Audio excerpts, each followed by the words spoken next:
సరే సరే వెంకటేష్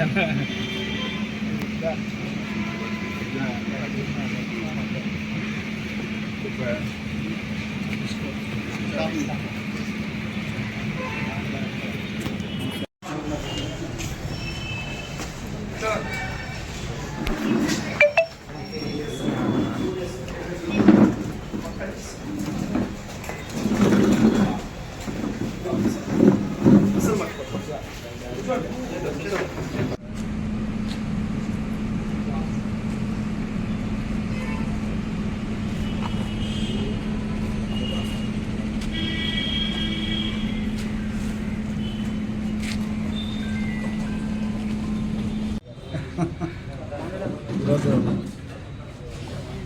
నేను ఉమామహేశ్వరం దేవాలయం ఏకాదశి సందర్భంగా దైవ దర్శనం చేసుకోవడానికి వచ్చాను. మరి అదేవిధంగా మరి తెలంగాణ చరిత్రలో ఒక గొప్ప సువర్ణాధ్యాయం మొదలైంది. తెలంగాణ రాష్ట్ర ప్రయోజనాలకు సంబంధించి అదేవిధంగా మరి భారతదేశంలో రాజ్యాంగం అదేవిధంగా మరి ప్రాంతీయ ప్రజలు ఎవరైతే ఉన్నారో వాళ్ళ ప్రయోజనాలకు భంగం కలిగించే విధంగా ఈరోజు ఒక విచ్ఛిన్నకరమైన దాడి జరుగుతూ ఉన్నది. ఆ దాడిని దృష్టిలో పెట్టుకొని తెలంగాణ ప్రాంత ప్రయోజనాలను రక్షించడం కోసం రాజ్యాంగం ఇచ్చిన హక్కులను కాపాడుకోవడం కోసం మాజీ ముఖ్యమంత్రి వర్యులు శ్రీ కేసీఆర్ గారు అదేవిధంగా ఎన్జీ కుమారి మాయావతి గారు సో వాళ్ళిద్దరి ఆశీర్వాదంతో నిన్న బీఆర్ఎస్ మరియు బీఎస్పీ కలిసి పనిచేయాలని నిర్ణయించుకున్నారు. ఆ సందర్భంగానే మరి ఈరోజు సీనియర్ నాయకులు రాష్ట్రంలో రకరకాల హోదాల్లో ఆంధ్రప్రదేశ్ రాష్ట్రాన్ని అదేవిధంగా తెలంగాణ రాష్ట్రాన్ని చక్కటి పరిపాలనతో ముందుకు నడిపించిన ఒక ఫేమస్ ప్రజా వైద్యులు అదేవిధంగా మాజీ మంత్రి సీనియర్ నాయకులు పెద్దలు డాక్టర్ నాగం జనార్దన్ రెడ్డి గారి కుటుంబాన్ని కలవడానికి ఆయన ఇక్కడికి వచ్చాను. సో వారితో కూడా నేను ఇప్పుడు ఫోన్లో మాట్లాడి జరిగింది చాలా ఆనందపడ్డారు. సో ఒక మంచి డెసిషన్ తీసుకున్నారు మరి మాజీ ముఖ్యమంత్రి కేసీఆర్ గారు. సో తప్పకుండా వారి సహకారాన్ని అందిస్తానని చెప్పేసి వారు చెప్పడం జరిగింది. సో అందుకొకే ఇది నేను వచ్చేది ఈ ప్రాంత అభివృద్ధి కోసం, ఈ ప్రాంతంలో ప్రజలకు ఉపయుక్తంగా ఉండడం కోసం, అదేవిధంగా తెలంగాణ ప్రయోజనాలను రక్షించడం కోసం అందరూ కూడా ఈ కలయికను ఆశీర్వదించాలని చెప్పేసి అదేవిధంగా ఈ ప్రాంతాన్ని తెలంగాణ రాష్ట్రాన్ని రక్షించాలి. మరి ముఖ్యంగా నాగర్ కర్నూలు నియోజకవర్గాన్ని, పార్లమెంటరీ నియోజకవర్గాన్ని, ఈ ప్రాంతాన్ని కాపాడుకోవాలని చెప్పేసి కోరుతూ మరి అవకాశం ఇచ్చిన పోటీ గురించి కూడా ఒక చిన్న మాట.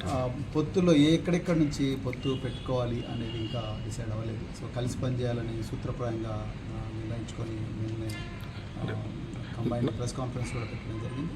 సో ఒక 2-3 రోజుల్లో ఎజెండా ఏంటి, అదేవిధంగా ఏ విధంగా ఎక్కడెక్కడ సీట్ల పొత్తులు పెట్టుకోవాలనేది ఇరు వర్గాలు మాట్లాడి నిర్ణయించుకున్నాను అనుకున్నాను. సో ఇంకా ఒక 2-3 డేస్లో నాగర్ కర్నూలులో మీరే కన్ఫర్మ్, అందుకే ఇక్కడ ఇల్లు కూడా చూసుకున్నారు ఉండడానికి. అవి అంతే, అవి కామన్గా జరుగుతూనే ఉంటాయి. బట్ ఇప్పటికీ ఇంకా క్లియర్గా ఒక సిగ్నల్ అయితే రాలేదు, మేము అనుకోలేదు ఇంకా. సో కానీ తప్పకుండా ఒక గుడ్ న్యూస్ అయితే తప్పకుండా మేము తెప్పిస్తామని ఇచ్చేసిన మన తెలంగాణ రాష్ట్ర బీఎస్పీ అధ్యక్షులు ప్రవీణ్ గారికి స్వాగతం పలుకుతూ, ఇక్కడ రాష్ట్ర మన బీఆర్ఎస్ అధ్యక్షుడు కేసీఆర్ గారు, అదేవిధంగా దేశంలో ఉన్న మన బీఎస్పీ మాయావతి గారు, వారు రేపు రాబోయే రోజుల్లో 2 పార్టీలు కలిసి పోటీ చేయాలని వాళ్ళు నిర్ణయించుకున్నారు. మన తెలంగాణ రాష్ట్రంలో 2 పార్టీలు కలిసి పోటీ చేసి ఎక్కడ ఎవరికి టికెట్ ఇచ్చినా ఇద్దరు సహకరించుకొని మన 17కి మేము 17కి గెలవడానికి కృషి చేస్తాము. ఇక్కడ ఎవరికి టికెట్ ఇచ్చినా వాళ్ళకు మా పూర్తి అండా సహకారం ఉంటుందని చెప్పి నేను తెలియజేస్తాను.